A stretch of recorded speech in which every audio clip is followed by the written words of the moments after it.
Good afternoon, everyone. I'm Sandra Arevalo, and I'm the Director of Community Health and Wellness at Montefiore Nyack Hospital. And today we're bringing you a very important hot topic. It's human trafficking.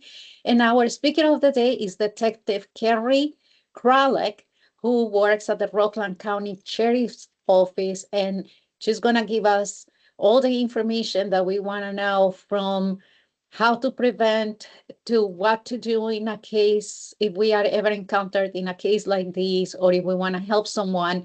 So please pay attention. And Detective Carey, thank you so much for being here. I've seen your presentation, and I know that you put a lot of work into this. It's a lot of good information. So I'm not going to take any more time because I know you have a lot to say. So welcome, and start if you're ready, please.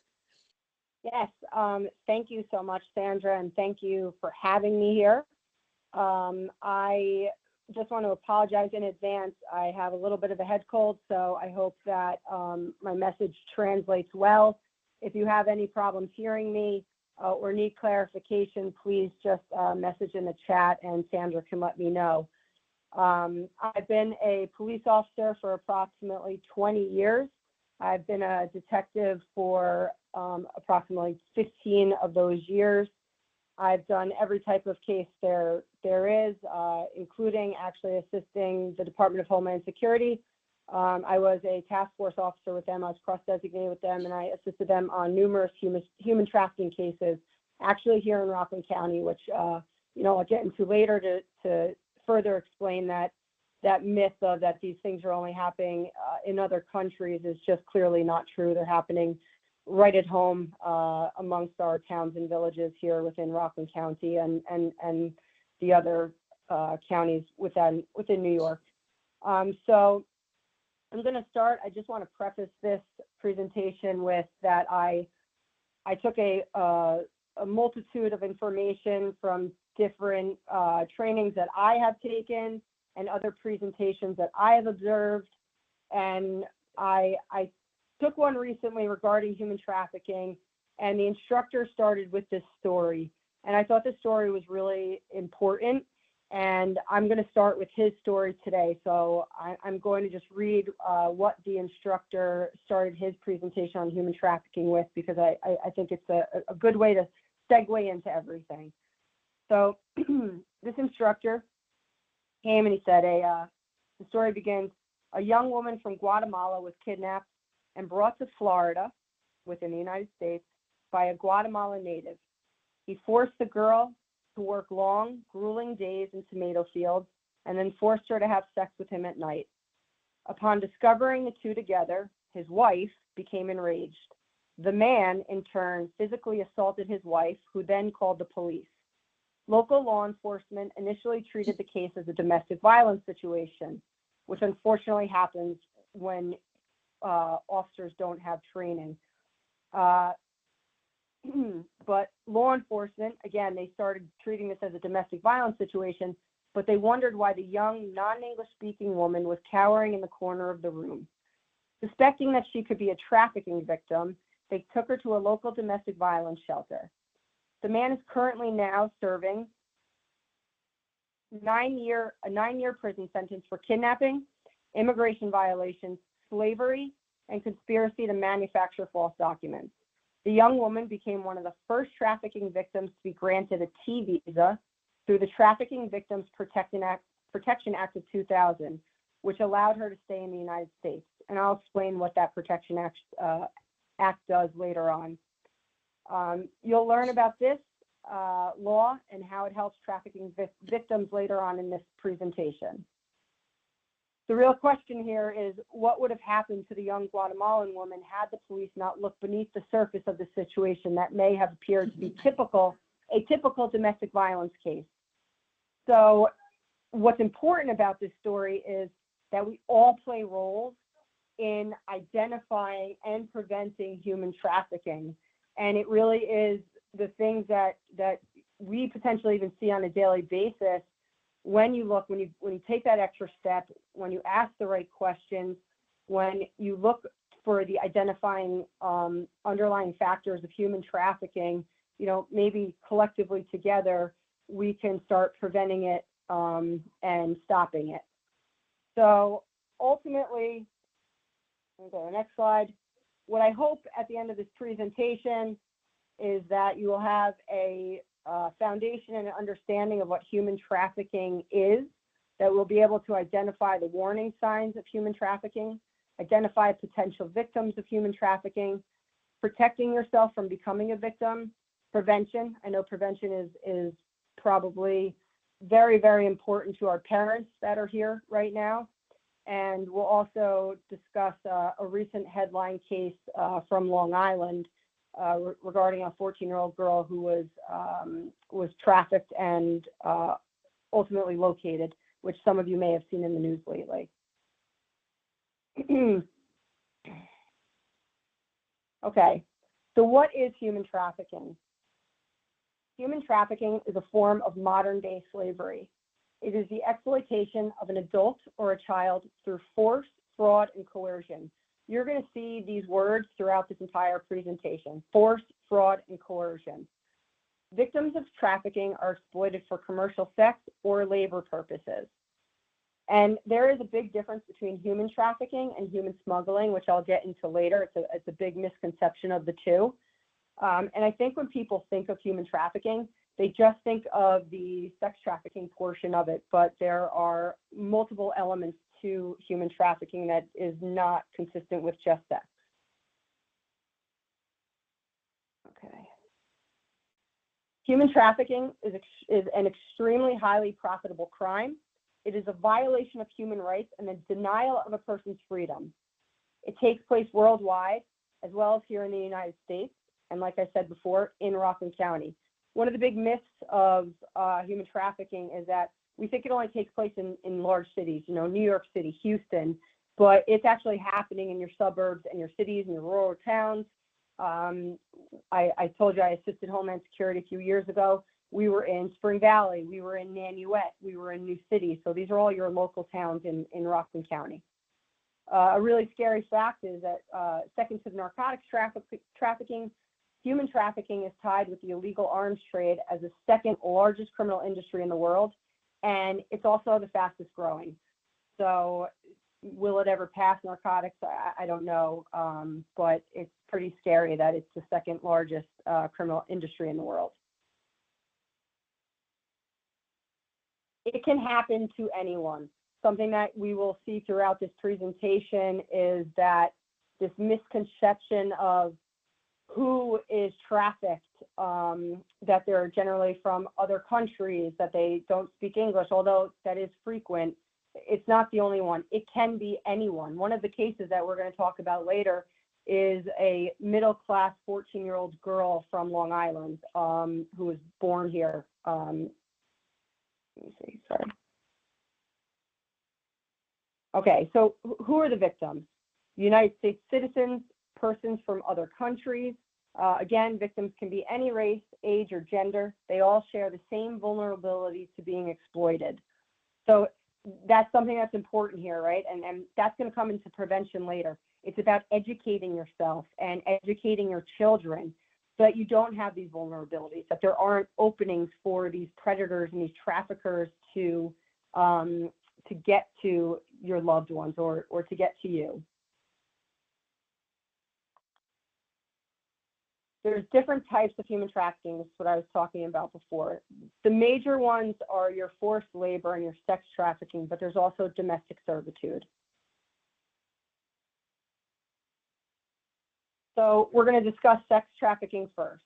Sex trafficking victims are induced by force. Again, we're going to see that word force, manipulated through fraud or coercion, or in which any person performing the act is under the age of 18. That's automatic. If they're performing an act under the age of 18 in any type of commercial sex act, it's automatically defined as sex trafficking. These victims can be found working in massage parlors, brothels, strip clubs, escort services. Sex traffickers may use violence, threats, the promise of love, and other manipulations. And something you're going to see throughout this presentation is that sometimes the victims don't even identify as victims. And even, prostitution, you think that they're there willingly, and a lot of the times they're not. So where are these victims? Where are we seeing them? Where are they being forced to provide or sell sex? Some of the locations, not all of them, truck stops, hotel rooms, street corners, clubs, rest areas, and private residences. Again, not to be redundant, but any person under the age of 18 that is involved in commercial sex in the Commercial Sex Act is considered the victim of human trafficking. And I'm sorry, I'm going to stop from time to time just to take a sip of water. Again, I just have a cold. So now we're going to discuss the second form of trafficking, which is forced labor. So forced labor trafficking is defined by using force, fraud, or coercion to recruit, harbor, transport, obtain, or employ a person for labor or services in involuntary servitude. Sometimes it's referred to as debt bondage or slavery. Victims can be found in domestic situations, and these are the things that are in plain sight, the things that you don't think of, but there's nannies, maids, sweatshop factories, janitorial jobs, construction sites, farm work, restaurants, panhandling. These victims are forced to work for little or no pay. Victims are forced to manufacture or grow products that we utilize and consume every single day.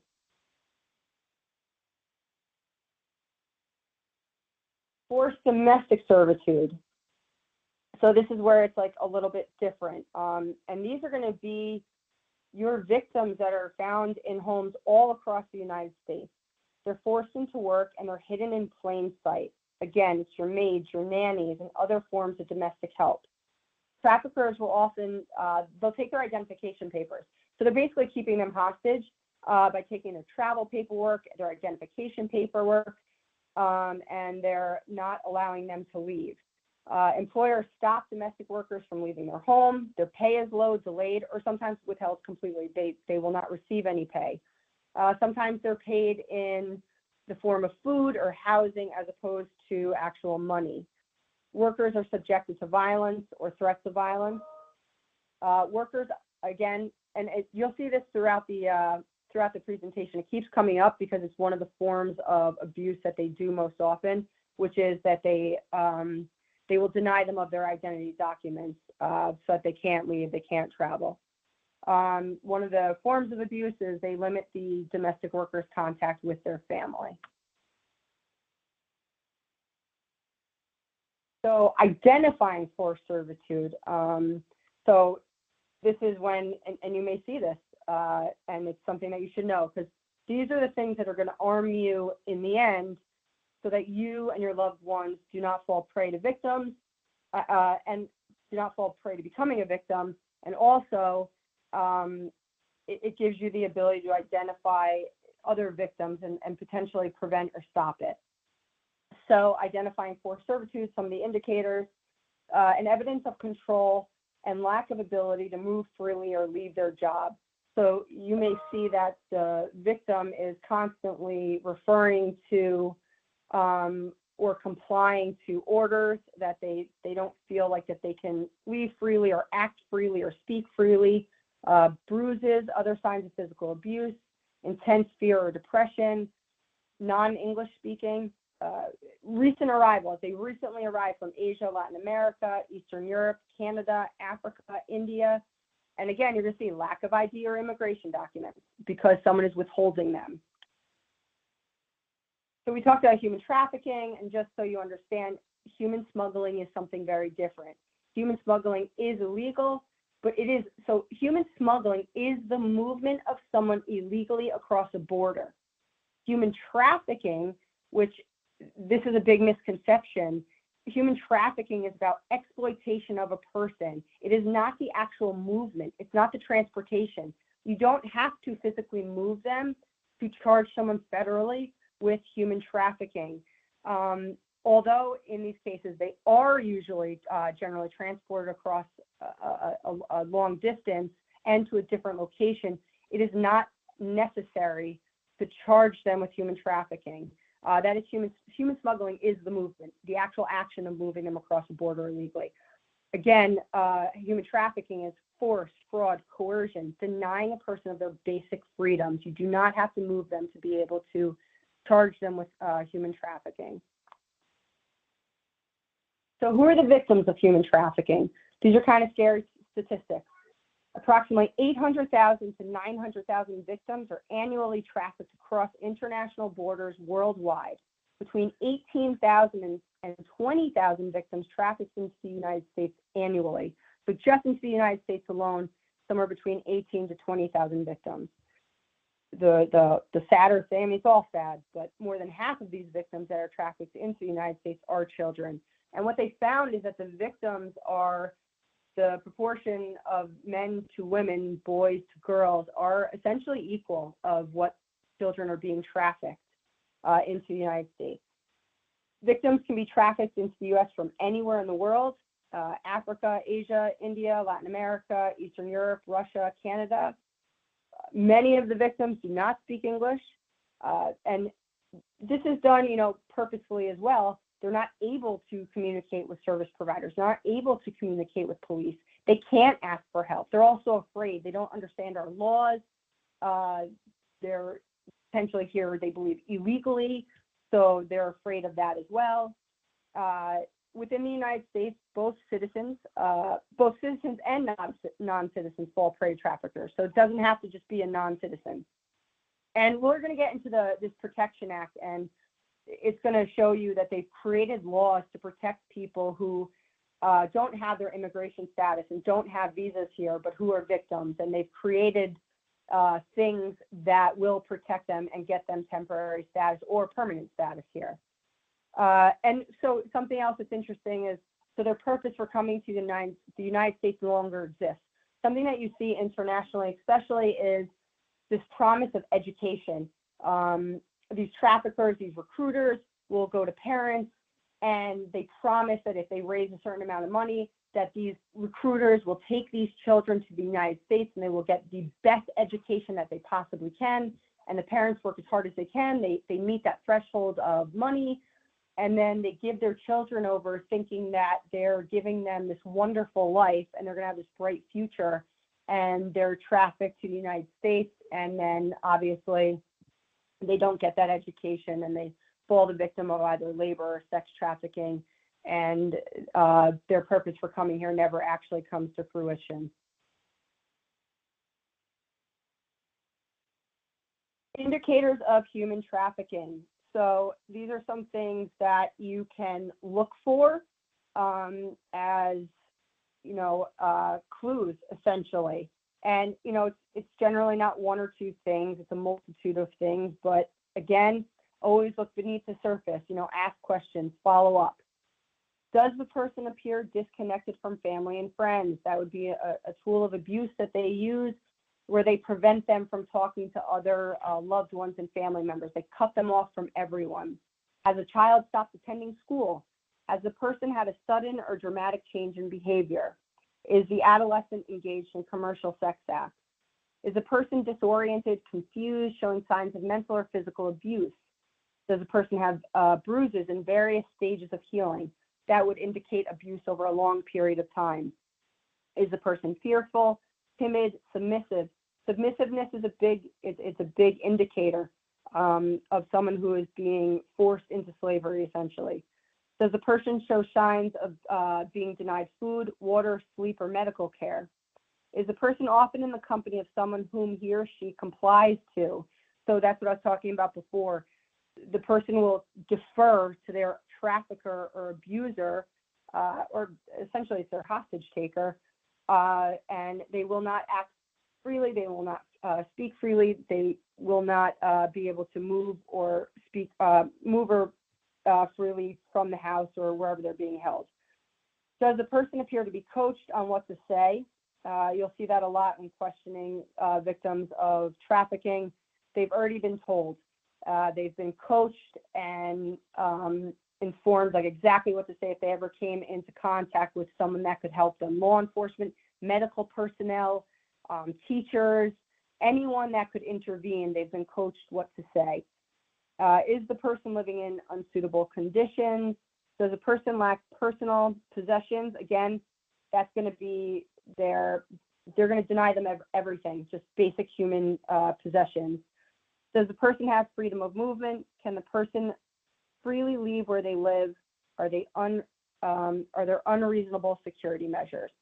So that could be it too. Maybe there's locks on doors, cameras, things that are excessive, things you normally wouldn't see in normal households. The mindset of trafficking victims. Frequently, victims do not speak English and are unfamiliar with the U.S. culture. And that is the beginning of everything, which makes everything else very, very difficult. I mean, a disconnect in being able to communicate right there furthers their victimization. And the fact that they are not familiar with the United States, our laws, that will lead to them distrusting outsiders, especially law enforcement. Unfortunately, people who are trafficked internationally have this overwhelming fear of deportation, so they won't ask for help because they don't know our laws. They don't realize that there are laws actually in place to protect them from that deportation because they've been identified as victims. Again, they don't actually identify as victims. They often blame themselves. Prostitutes can be victims. They can be victims. Although many victims have been beaten and or raped, their current situation may still be better than where they came from. That's a really sad truth, but it's true. As awful as what's happening to them where they've been trafficked, where they came from was even worse. Something that you'll see sometimes often in trafficking victims are runaways. And that's because they ran away from their home because they were being abused there, or they have a lot of traumas there, or drug abuse, and they're running away from that abuse. So they actually think that what's happening to them now is not as bad as where they came from. Again, they may be unaware of their rights or intentionally misinformed. The recruiters, these traffickers, these perpetrators are actually lying to them so that they don't actually understand what their rights are in this country. Fear for safety of families in their home countries who are often threatened by traffickers. That's a big tactic that they use. They will threaten physical harm to their loved ones and their family members. Okay, so how are victims trafficked? Again, force, fraud, coercion. These are methods used by traffickers to force victims into the lives of servitude and abuse. Force, examples would be rape, beatings, confinement. Fraud, that includes false and deceptive offers of employment, marriage, education, money, the promise of a better life. We're going to get into later about social media. They go on social media and they advertise these wonderful jobs and money and all of these promises of these wonderful careers, and they get these people, unfortunately, and then it turns out that they're working in forced labor and they're not getting pay at all. Coercion, threats of serious harm to or physical restraint of any person, any scheme, plan, or pattern intended to cause victims to believe that failure to perform an act would result in restraint against them. And again, that threat of abuse against them, the abuse of a legal process, even telling them that they would be deported if they told anyone, or the threat of harm against their family. We're just going to go through quickly a few myths regarding human trafficking. Human trafficking does not take place in the United States. It only happens in other countries. In my career in law enforcement, I will say that is unfortunately the view. People believe that it doesn't happen here, but it does. It happens again in your cities and your suburbs. Human trafficking victims are only immigrants or foreign born and those who are poor. Absolutely a myth. Human trafficking victims can be any age, race, gender, or nationality, and they can have any socioeconomic background. Human trafficking is only for sex purposes. Again, I think that's another big misconception of human trafficking. They think that it's just sex trafficking, but clearly it's not. It's your forced labor and your forced servitude. It's the individuals, the victims who are forced to work in massage parlors, restaurants, hotels for little or no money. Human trafficking victims will seek help if they can when in public. Absolutely not. I've seen this time and time again in my career, and as we've already discussed, they're afraid for so many reasons to ask for help. Again, it could be the threat of harm against their family, the fear of being deported. A lot of times, and it's unfortunate, these victims blame themselves for being in these situations. And again, also another reason why is their identification, their travel documents are being withheld. A big myth is that all immigrants smuggled into the United States enter willingly. That is just simply not true. Okay, so this is that Trafficking Victim Protection Act of 2000. And this was really big when this happened because it gave law enforcement the ability to actually help people who were brought here and were not citizens here.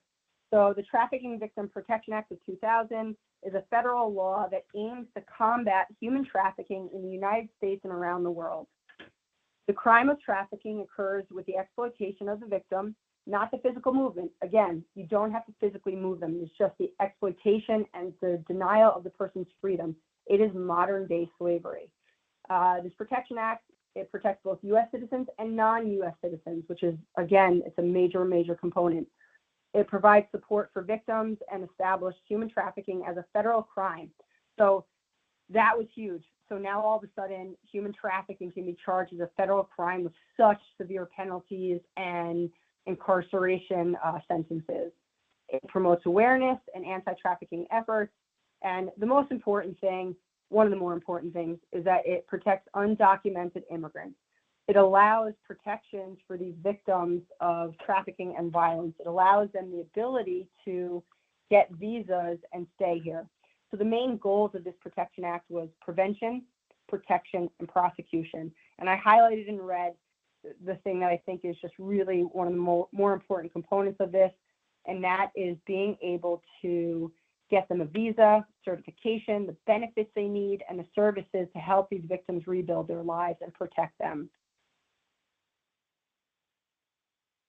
So how does this affect what we do? I mean, I would assume a lot of people, I know there's probably just parents on here, concerned parents, but I would say a majority of us are in the help culture.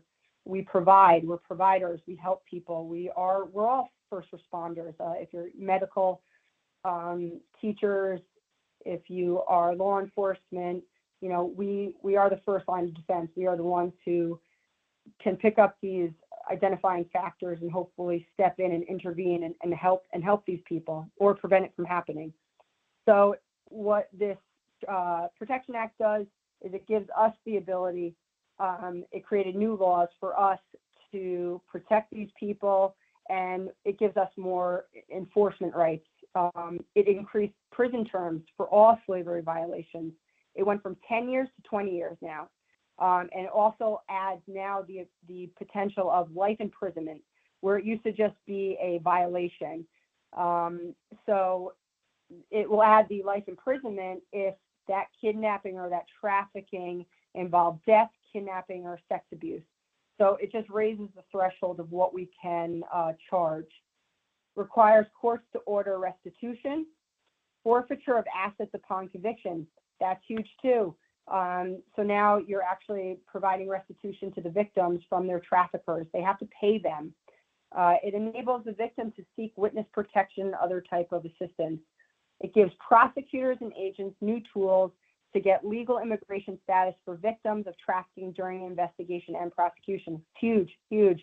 We're able to make sure that they're safe and that they get actual status to stay here and stay safe. So trafficking in and of itself is against the law, but then there are other laws that are being broken and committed during the trafficking process, which unfortunately is murder, kidnapping, battery, assault, sexual battery, sexual assault, false imprisonment, prostitution, and promoting prostitution. So while they're committing the overall trafficking offense, they're also subsequently committing these smaller crimes. So in 2003, they actually like revamped this Protection Act. They reauthorized it.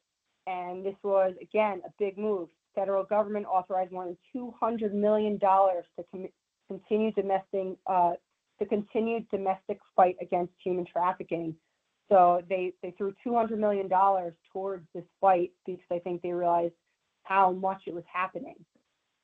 This new law strengthens legal elements of trafficking victims. Sex and labor trafficking now considered offenses under RICO. So RICO is Racketeering, Influence, and Corrupt Organization Act. What we're seeing a lot, the trend is that a lot of the sex trafficking and labor trafficking is actually part of organized crime units. So it's becoming a big money maker, a financial maker for organized crime. And again, this act, this giving us more power and more enforcement and stricter sentencing guidelines, it gives law enforcement more of a reason and a want to investigate these cases. So again, crimes of human trafficking, you're going to see nonverbal indicators that are linked to human trafficking. Living conditions of potential victims, physical abuse, working conditions, restriction of movement. We went through all of these, so I'm going to just skip over this so that it's just not redundant, and we have some more slides to cover. So you're going to see your human trafficking. Again, it's prostitution rings, pornography. People are being forced into creating videos and complying and taking part in pornography. Illegal operations, your massage parlors and strip clubs. Domestic abuse, crimes involving immigrant children with no guardians.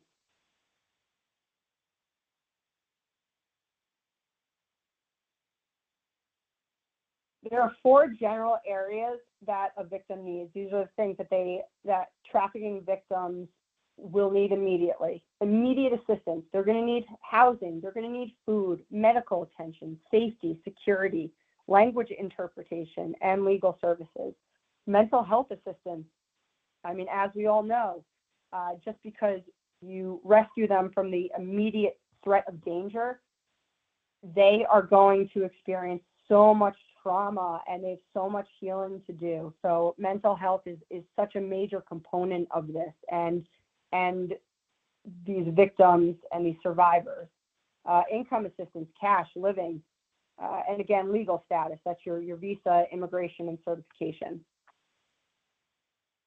So something that when communicating with victims of human trafficking, things that you need to keep in mind, that they have a fear of deportation. It's been ingrained in them, obviously, potentially since they were young, or it's been ingrained in them from the traffickers themselves or the recruiters. The victim, again, you're going to come, you may face this at some point, especially, in the medical field, that the person actually doesn't identify as a victim. You need to explain to them that they are a victim, not a criminal.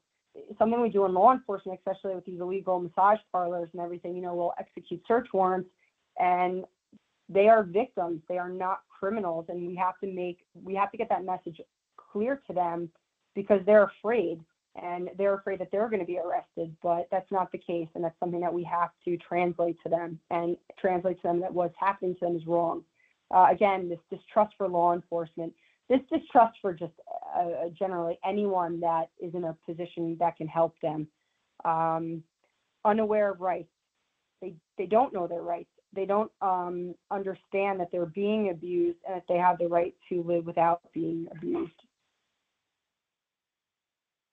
So some key questions for victims of trafficking. This is going to go to what I believe it's probably are some medical workers, first line responders, and generally I would say anyone who works in some type where you're providing a service, you're going to interact with people. And some things that you can ask is, how did you get here? Where do you live, eat, sleep? Do you owe someone money? Is someone keeping your legal or travel documents? Were you threatened if you tried to leave? Has your family been threatened? Were you ever physically abused? Were you Were you ever forced to stay in one place? Who are you afraid of? Just some questions that you could ask if you suspected someone is a victim of trafficking. Social media. So, I mean, everyone's aware of it. I mean, social media is just everywhere now. Everything is happening on social media.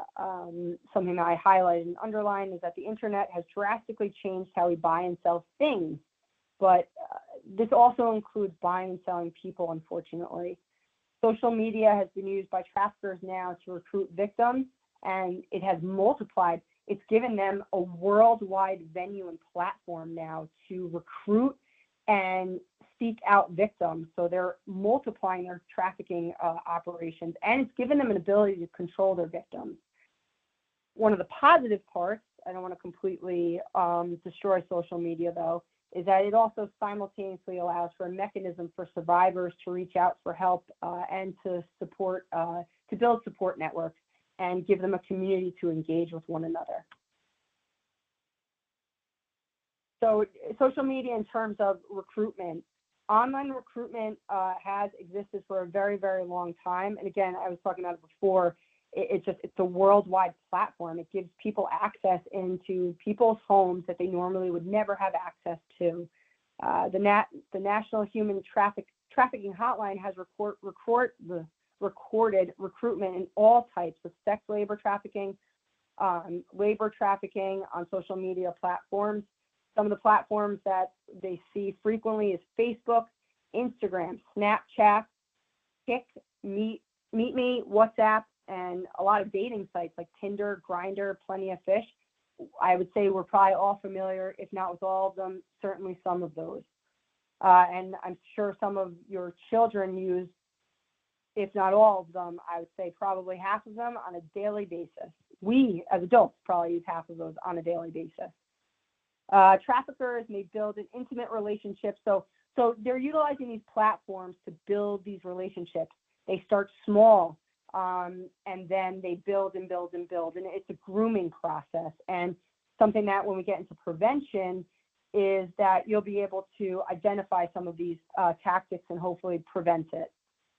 Sandra, how are we good on time? What time did you want me to sort of finish this up? We have another 15 minutes and we have a lot of questions too, Carrie. Okay, so let me just, I'm going to speed through this. All right, let's see here. Again, I don't want to be redundant then. So social media obviously is a very, very important method for them to get inside of your homes. Something that's happened is they were shutting down, like Congress passed legislation, they started shutting down all these sex websites because they knew that this was being utilized as a tool for sex trafficking. So what we started to see is now these traffickers are using social media like Instagram and Facebook. And that's really scary. And it's something that absolutely needs to be addressed. Just going to try to get through here. Okay, prevention. So teach your children about safe and healthy relationships. Explain what is appropriate and inappropriate behavior. Teach safe social media practices. Be transparent about the dangers of drug and alcohol misuse. Sometimes that is the way that they lure them out, through drugs and alcohol. Reinforce safe sexual boundaries. Download. If you have kids, partners, download Life 360 and Bark. It just gives you its location codes to find them.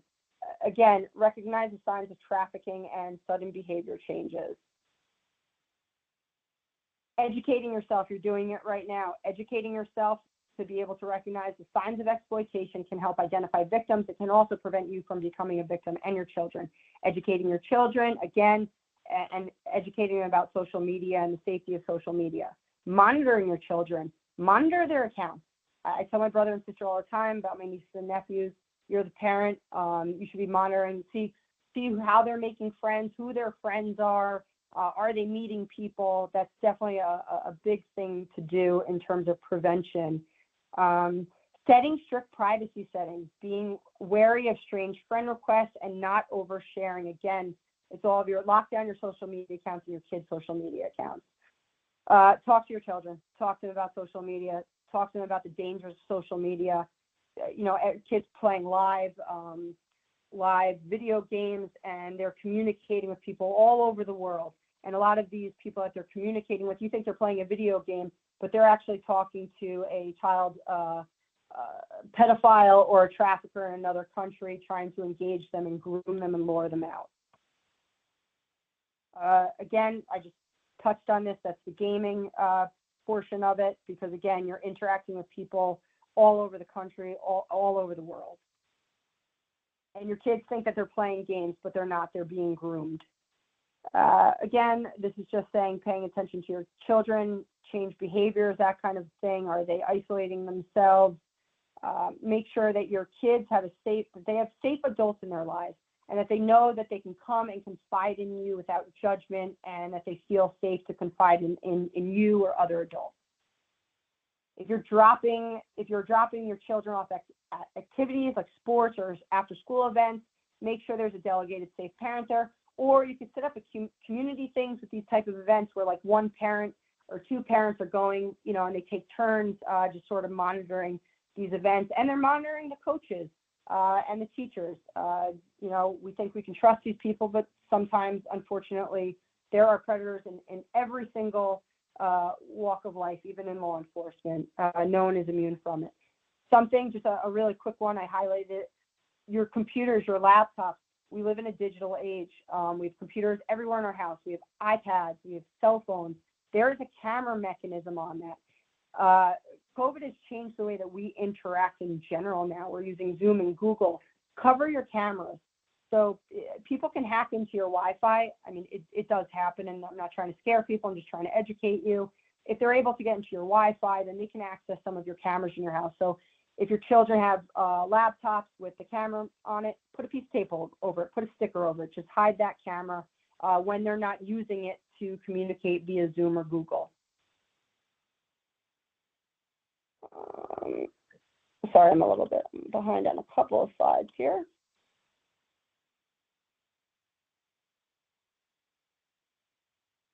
Okay.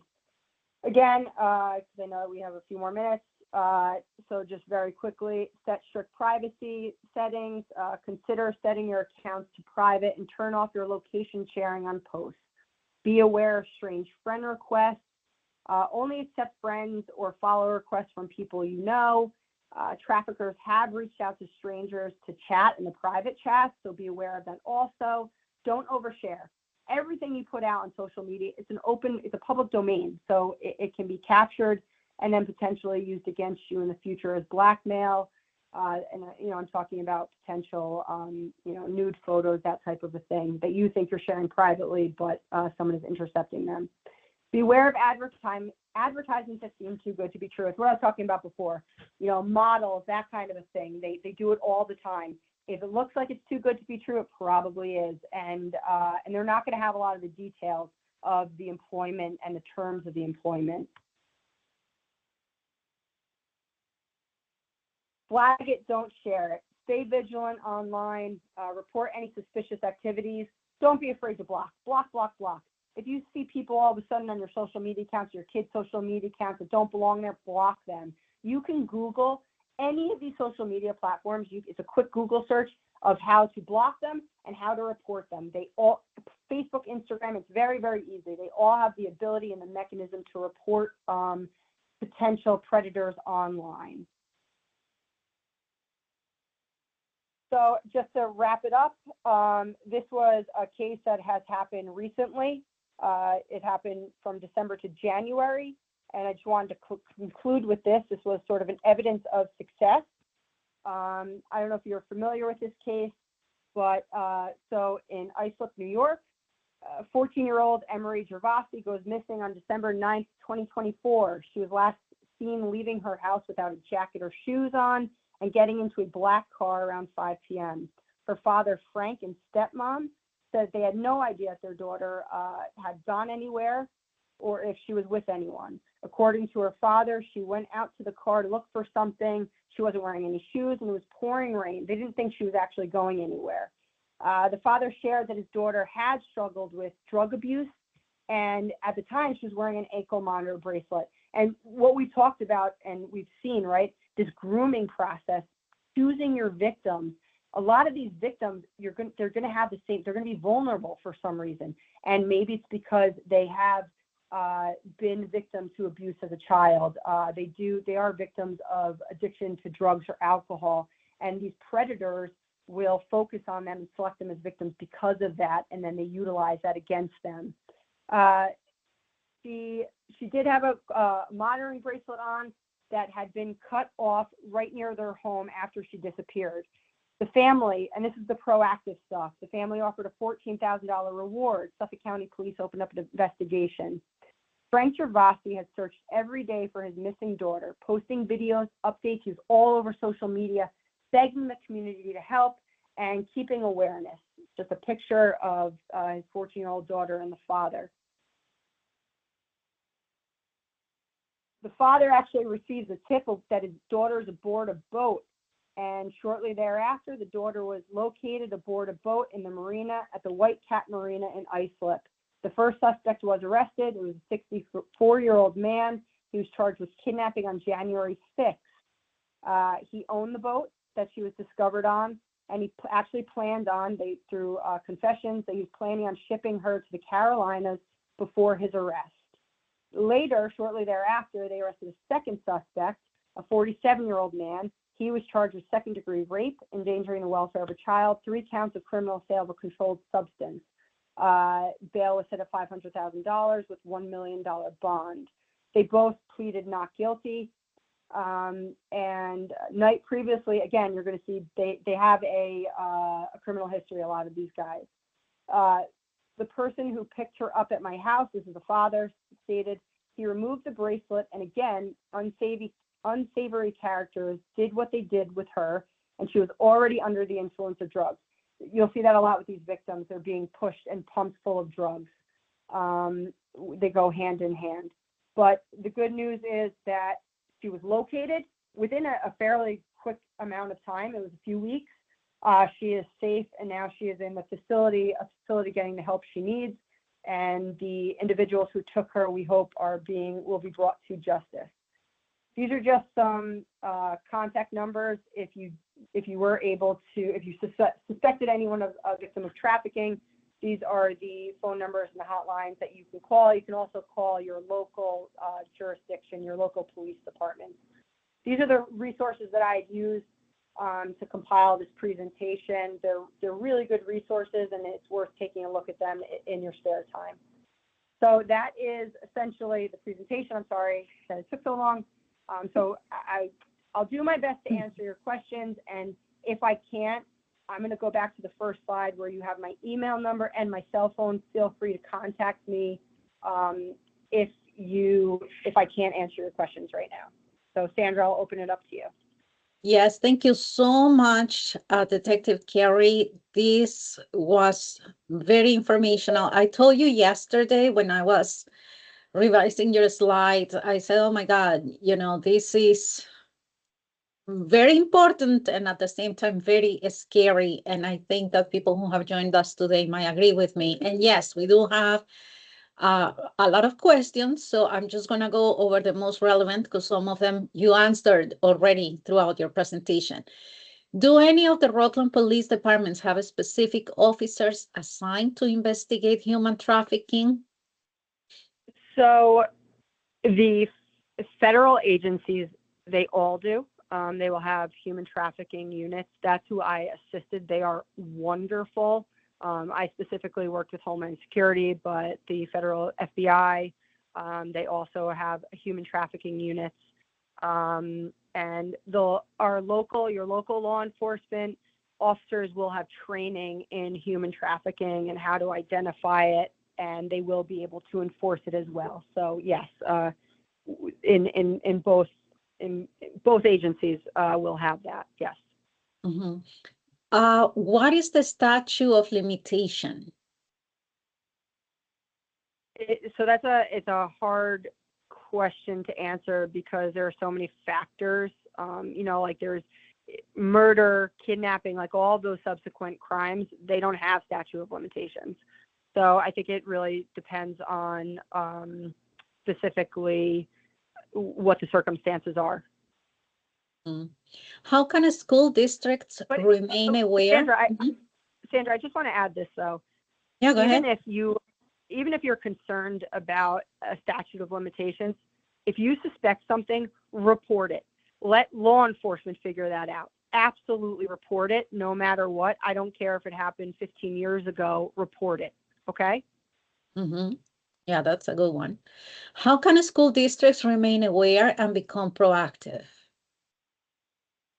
I think by doing things like this, taking trainings, educating yourselves, you can actually have speakers come in and present to faculty members. But I would say continuing the continuation of education, that is just arming yourself with information, how to prevent it, how to report it. And also, when you do stuff like that, especially in your local jurisdictions, you're creating a network and you are creating contacts with people who do this for a living so that when you do see these things, you have someone to call. Hmm. Are there any task force or specialty teams within our communities going around educating children in a school? And here someone says the mall is a hot spot. Do we have undercover agents keeping an eye there? I can't speak to undercover operations, obviously, but I know that our law enforcement counterparts are doing their due diligence on this topic. Mhm. Should we always sit with children while playing the games? What other way can we protect them while they are playing? And a comment, my 8-year-old grandson said the sexual images just appear while playing. So I'm being completely honest. I'm not super familiar with a lot of these different gaming platforms, but I think it must be who he is allowing to play the game with them. So when they play live, it's interactive, and there's other members playing the game simultaneously. So I think there has to be a vetting process of who they're playing with. Like I wouldn't let if my son or daughter, I'd want to know it's their local friends playing. Like I want to know who they're communicating on social media. Do I know this kid? Do I know their parents? Like that's who you can play with. That's who you can communicate with. If this is an unknown user that has joined this game, well, the parents need to intervene, and that person needs to be kicked off of the game. Mhm. Well, and I think we're going to stop there. It's 12:59. So I just want to thank you so much for this wonderful presentation. I'm sure that not only we learned a lot, but you're probably going to start getting a lot of phone calls with people who are going to be watching this recording as well. And that's the good news for our attendees. I'm going to send you the link to the recording as soon as we put it up in our YouTube page. And it has the resources in there that you can revisit. And if you allow me, Detective Carey, I would like to share it, your PDF or your presentation with our attendees today. Some of them are asking for it. Yeah, of course. And my email address is there. Feel free, shoot me an email. I did not include my cell phone number. I can give it to you now. You actually, Sandra, you have my cell phone number. So feel Yes, free if yes. people had any questions, they can contact me directly. And if any of these entities, school districts, if they actually want a contact person, a law enforcement officer potentially from their local agency, to come in and potentially talk to them, I can be instrumental in facilitating that if it's needed. Okay. I'm sure that everybody, wherever they are, they're clapping for you and for this great presentation. So thank you again. And to my Thank you. attendees, next week, we're going to be talking about what happens with the blood that we donate. And we're going to, again, have some real life stories about that. So please join us next week and invite others to make the party bigger. Thank you very much to all. Have a good time. Bye. Thanks, Sandra. Bye.